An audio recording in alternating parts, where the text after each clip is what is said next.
Why, hello there. Welcome to Start Today. I try to make exercising part of my life. It's a habit I've been encouraging Today viewers to embrace throughout my years on the show. Well, guess what?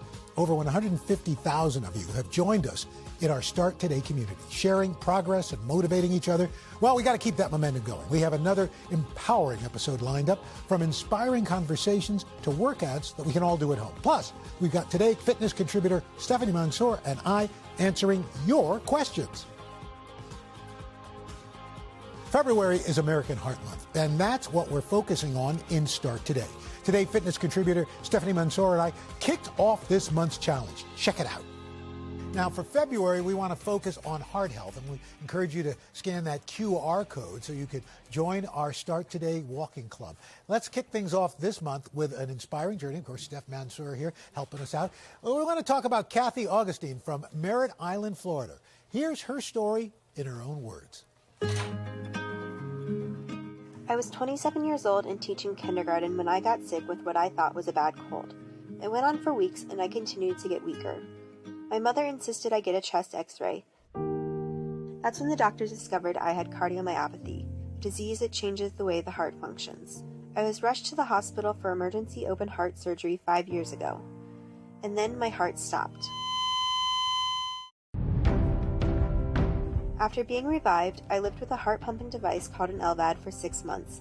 Then I received a life-saving heart transplant. I had to learn how to walk again and used walking as a means to recover. My favorite place to walk is at Universal Studios. I joined the Start Today Walking Challenge last June because of its inspiring community. We're here at Universal Orlando. And in November of last year, I was able to be one of the walkers. Here we go! Alongside Roker and Stephanie Mansour at Universal. Since my surgery, I've lost 120 pounds and walked a 5K for Donate Life. I continue to walk to keep my heart strong. Now let's meet her. Kathy Augustine, come on out. Good to see you. Oh my gosh, that's fantastic, Kath. Nice to see you. And of course, look at that. That is crazy. What a transformation. Well, we've got Stephanie Mansour, our Today fitness contributor here. Kath, come on over. Good morning to both of you. It is so good to see you. So first of all, how are you feeling? How are you doing with your new heart? I feel great. Every day's a new day. And now there was a point, I understand, you had to relearn how to walk. How difficult was that? I literally could not, I was in the hospital for 2 months and I couldn't stand, I couldn't walk. I had to go to rehab and physically learn how to get up and move my feet, and I just had to do that after my LVAD surgery. How important was that for your heart health, your recovery? It was crucial because I needed to get walking and get active, and my heart needed to get healthy.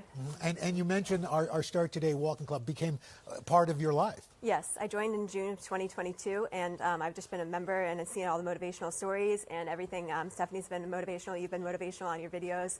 Everything is just great because of every day there's new posts about how much people have walked or how much things people have been motivated. So Steph, we think about, it's Valentine's Day in February, heart and emotion, but it's also about health. That's right. A lot of people think about cardio exercise when it comes to their heart health, and that is extremely important. We've got our walking challenge, but in addition, for this month, for Heart Healthy Month, we are focusing on strength training, and that's because research actually shows when you combine cardio with strength training, you get more benefits for your heart than if you were just to do cardio exercise. And that's because we know building lean muscle mass helps us to speed up the metabolism, burn more calories, and therefore help us maintain a healthy weight. All right, so you talk about upper body exercise. Yes, so we're going to start off with some upper body exercises. So we're going to grab these dumbbells. I recommend starting kind of light, 3 pounds, and then go up from there. So what we're going to do first is the W exercise. So I really want you to connect emotion this month. Our Heart Healthy Month. Feel like a winner as you go up into that W and then bring it back down. We're opening wide on this diagonal and then coming down to the shoulders. Abs pull in. Feel that, Kathy? Yep. Yeah, working the upper body and the shoulders. And then the next upper body exercise is a V for victory. So I want you to feel victorious as you do your workout. If you're sitting at home wondering, oh gosh, I don't know if I can do these with the weights, that's okay. Put the weights down and just do this for some shoulder mobility. And how many reps do you do? 10 repetitions, and then we move on to the next exercise. Next exercise? Yep. Now I'm going to show us goddess pose. So we're all going to unleash that inner goddess here. Even you, Al. Yeah. So opening wide into a wide leg open toe squat. We're going to lower down, abs in tight, knees out to the sides, and then stand up, squeeze the glutes at the top. Good. So we lower down. That inner goddess is unleashing here. Stand up and working the quads, the hip flexors, and even the hamstrings. Now the next exercise is a warrior two. So Kathy, obviously you are such a warrior. Al, you've been through so much. You're a warrior as well. What I want you to do is open the legs here into a warrior two position. Good. Knee over the ankle. Good. Turn. Yes, exactly, Al. Perfect. Abs in. We bend the knee over the ankle and then we press to stand up. So this is a dynamic yoga pose actually that we turn into a strength training exercise. So if you're at home wondering, okay, how can I unleash my inner warrior? Maybe you've been through some health issues. Maybe you're just having a hard time getting started this year. Scan that QR code on your screen. Join our Start Today community. People like Kathy, myself, you, Al, we're motivating you every step of the way. Kathy, Steph, thank you so much. Don't forget, we do want you to join our Start Today walking challenge. Oh, yeah, I forgot. I'm sorry. There we go. Nice job, Al. Scan that QR code or just head to today.com/starttoday. Oh, that was awesome. Well, coming up, we've got an inspirational conversation with one of our Start Today community members. We'll be right back. Welcome back to Start Today. Yeah, health journeys are never a straight line. There are ups and downs, there are little detours, but hearing inspiring stories, always a great motivator. Today Fitness contributor Stephanie Mansour recently chatted with Pam Dorsey, one of our Start Today community members on Facebook Live, where she opened up about her own health journey. So, Pam, can you tell us how you found Start Today and where you were at health-wise? Oh, sure. I was watching the Today Show, and Al Roker was talking about the 30-day challenge for June. And during that time, I already had in my mind, okay, Pam, you got to do something different, right? You got to get active. You got to get moving. So when I heard Al talk about the 30-day challenge, I jumped on it, and we've been wide open since then. Yes. Okay, and where were you at health-wise, Pam? Like, were you moving? Were you eating healthy? Like, where were you at? I had started walking here and there, but I definitely was not on plan. As far as eating healthy, living healthy, not so much. I know non-scale victories have been big for you, too. And also scale, inches and everything. Can you tell us where you were at then and now where you're at now? So I was over 200 pounds when I started. Not good at all, right? So I was the highest weight I had been in my whole life. When my mom passed in 2020, that's when I really put on the pounds, right? Because I have learned, even during my journey with the Start Today family, that I'm an emotional eater. So after losing my mom, it was horrible. So the couch and food was my comfort zone, right?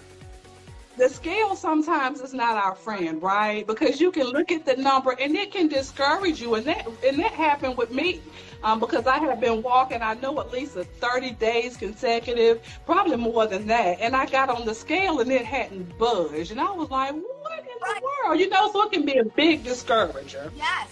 But when I had my first NSV, Stephanie, oh my gosh, I did a video, I posted it in the group, I did all that because I fit into a pair of my jeans.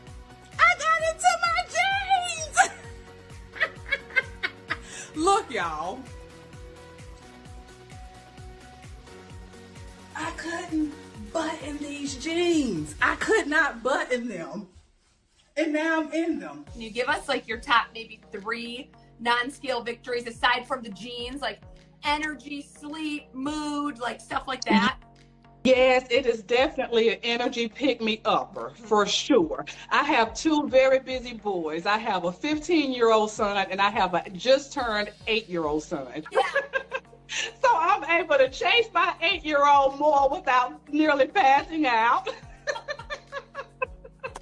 So I have more energy. Walking definitely is an energy booster, no doubt. I feel like a star. Have you made any changes to your food? When I first started in June, I promised myself that I would not put myself on a diet per se. Because to me, I just minimize. I definitely drink more water now. I have never been a fan of water. I'm like, just let me have some Sprite. Sprite is clear like water. Close. It's close, right? So I definitely increased my water intake, but I could tell a difference by drinking more water. Yeah. You think it's not that big of a deal, but in actuality it is. It makes a very big difference. Very big difference. Is there anything that you started saying to yourself every morning to get you to walk that you hadn't been saying in the past? I had to tell myself that this is for my best interest. This is going to make me better, even if I don't see immediate results over the long haul. Maybe it's adding a few years onto my lifespan, right? I have to encourage myself that way and say, this is in your best interest. This is something that you have to do. What a terrific conversation. Well, coming up, Steph's going to be back sharing a workout that should keep our hearts healthy. Don't go away. And welcome back to Start Today. So let's face it, dead of winter, it can be hard to really feel motivated to get outside to work out. Well, lucky for us, we've got today fitness contributor Stephanie Mansour, who's got a heart-focused workout that we can all do in the comfort of our homes. Let's take a look. Today, I'm going to guide you through an upper body workout that'll open up the chest and also work the back, the arms, and the shoulders. These simple movements will inspire all of us to use our strength training for a heart-healthy fitness routine. So first, we're going to pick up our dumbbells. I'm using 3-pound weight, which is what I recommend if you're just starting off, or you can go up to 5 or 7 pounds, wherever you feel comfortable. The first exercise, actually, we only need one of these, so I'm going to set that down because we're starting with a 1-arm overhead press. So bring the weight out from the ear, arm is at a 90-degree angle. We're going to press up overhead and then come to center. Now, as you're doing this, I want you to look forward, but also look up with your eyes and make sure that you can see this weight in your peripheral vision. You do not want to lift the weight over your head like that. You want to keep your abs in tight as you press the weight up to center and bring it to the starting position. Great job. 2 more. Here we go. Exhale, press up. Inhale and exhale. Inhale, rest. We're going to go to the other side. So here we go. Goal post arm, 90-degree angle. Exhale, press. Inhale, center. Now you may notice that one arm doesn't feel as strong as the other. Maybe it feels harder on this side than it did on the first side. That's okay. We're not totally equal when it comes to our strength. Many of us are more dominant on one side than the other. So just work with your body, listen to yourself, and if you need to lower the weights, that's okay. Last one, and rest. Good. So now we're going to use both weights for a hammer curl. Now this is like a bicep curl, except we're going to rotate the arms as we curl up. So arms and palms face our body as we go down, and then we turn them to face up as we come up. Great. Now for all these exercises, I want you to have your knees bent slightly and pull your abs in so that you feel comfortable. And in fact, you could actually do these seated if you really wanted to.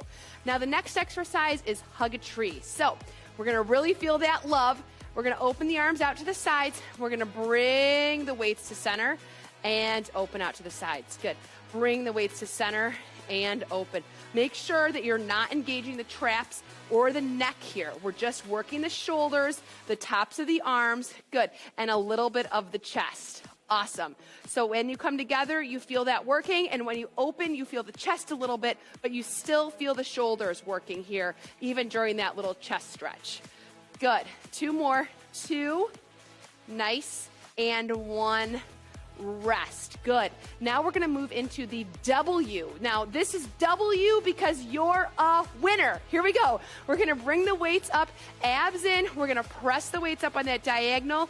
Bring them back towards your ears. Press them up and out and in. Good. So again, we're not lifting here. We're not crunching the shoulders up. We're relaxing the shoulders down, relaxing the muscles along the sides of the neck, and we're really just working the arms. Good. W for winner here. Nice job. 3 more. Good. Last 2. Awesome. And 1. Rest. Our 5th and final move for this upper body workout is a V, and this is a V for victory. So arms down straight from the hip bones here. We're going to bring them up into a V and lower down. Good. up into a V, and lower. So really sync your breath with your movement here. So I exhale as I come up because that's where I'm doing the work, and then I inhale to lower. So it's like this. Exhale, inhale. Exhale, inhale. Good. Exhale, inhale, exhale, inhale. Last one. Exhale, inhale, and rest. Great job. That was your upper body workout routine. Just as important as what you put out is what you put in. We need to fuel our bodies the right way. We've got registered dietitian Vanessa Rissetto recently sharing the nutrients we need to know to take charge of our health.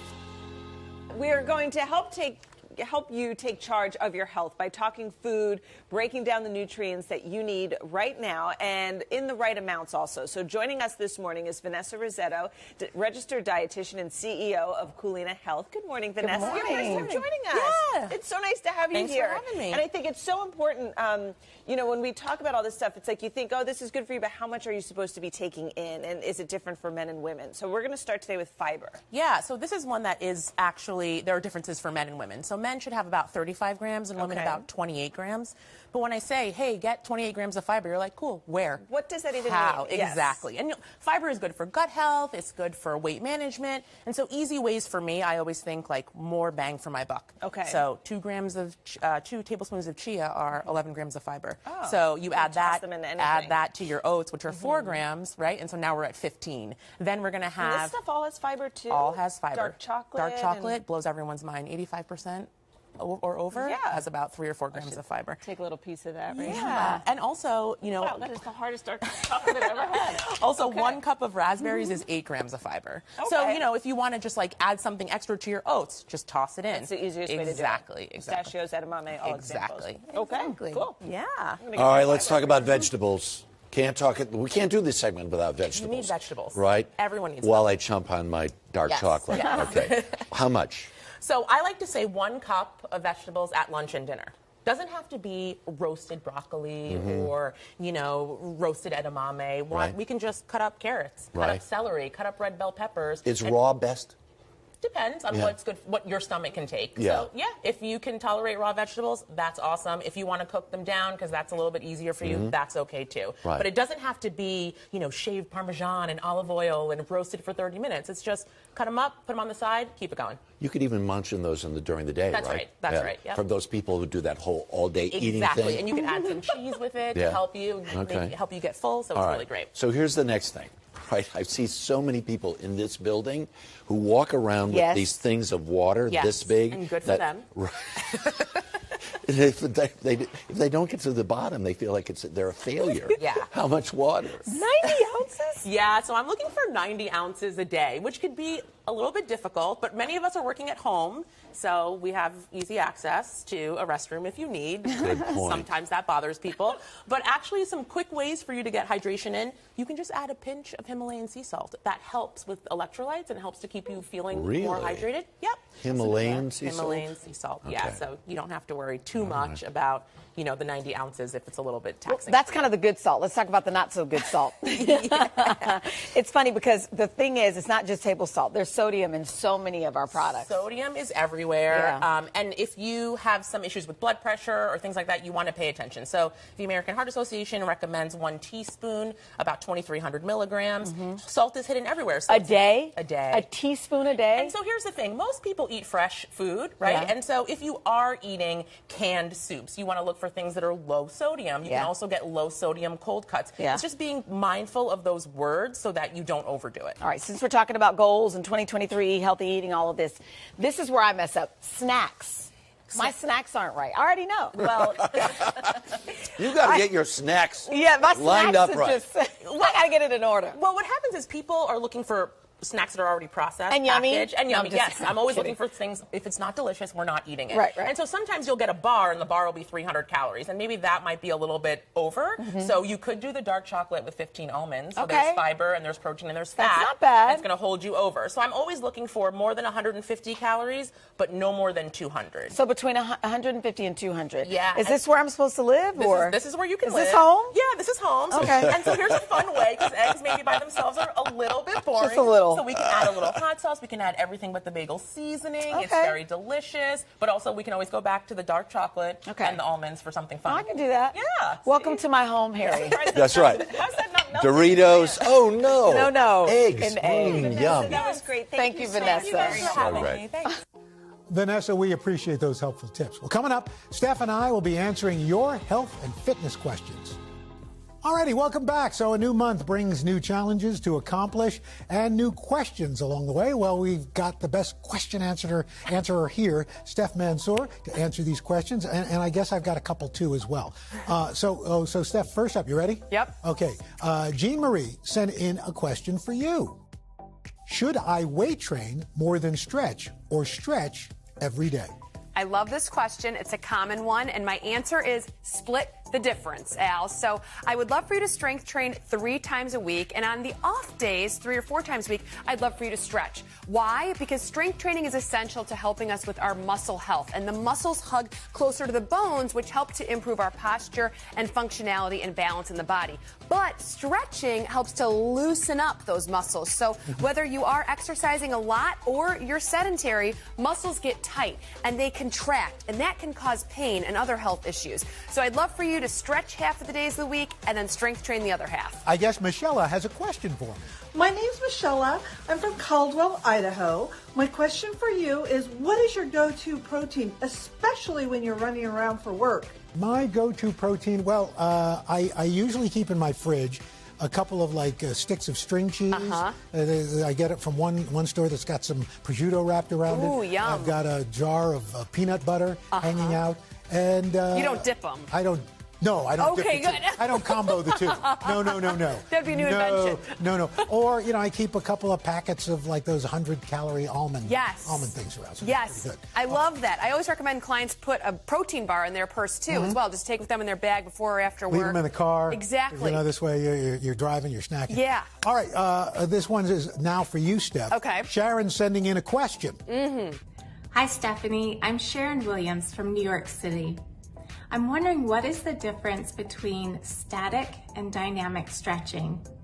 And what kind of stretching is best to do before and after a walk or workout?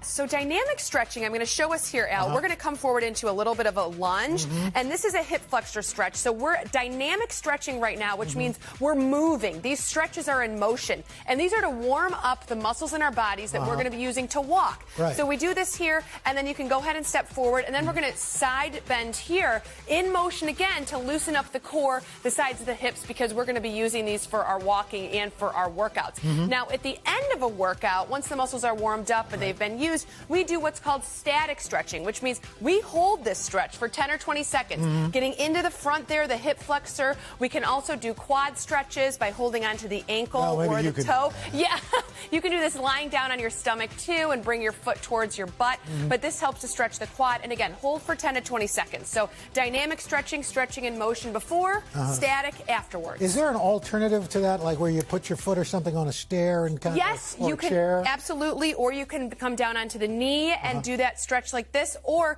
you can lie down on the ground and bend one knee in and hold like this. All right. In the meantime, Becky's got a question for me. What kind of music do I listen to? Everyone wants to know this, Al. Yeah, I like upbeat. When we're driving in the car, the biggest fight Deborah and I get into is what kind of music, because she likes ballads and slower music. I like upbeat stuff, like Elton John, Four Tops, stuff like that. Yes. It's got a beat to it. And I don't know how, and listen, not yucking your yum, but I don't know how people listen to books on audio books while they're walking. Right. It's but hey, whatever floats your boat. Yeah, well, and research shows that the more upbeat the music is, the harder and faster you exercise. Boom. So you're on it. There you go. Wake me up before you go. Okay. Yeah. Next up, Chelsea's got a question for you, Steph. My question is, how do I keep from getting discouraged when the weight won't come off? There's 3 ways to answer this question. 1, focus on those non-scale victories. So things like my clothes are fitting looser, or I have more energy, I'm sleeping better, I'm in a better mood, happier mood. But then secondly, I would say, look at your workout plan. If you're doing the same old workout and not seeing results, it's time to change it up. If you're walking and if you got results the first couple months, but you're not seeing results now, you've hit a plateau. Because your body's kind of gotten used to it? Your body's gotten used to it, so you want to change it up, make your muscles guess. And then finally, focus on food. See if you can reduce sugar, maybe add in healthy fats, fats, more protein. Change up your diet a little bit to shake things up. All right, thanks for those questions. They were spectacular, and thank you, Steph. Sure. Really appreciate it. We're starting February off in the best way ever. Let's keep it going and hope you'll join us next time on Start Today. Hey, thanks for watching. Don't miss the Today Show every weekday at 11 a.m. Eastern, 8 Pacific on our streaming channel, Today All Day. To watch, head to today.com/allday or click the link right here.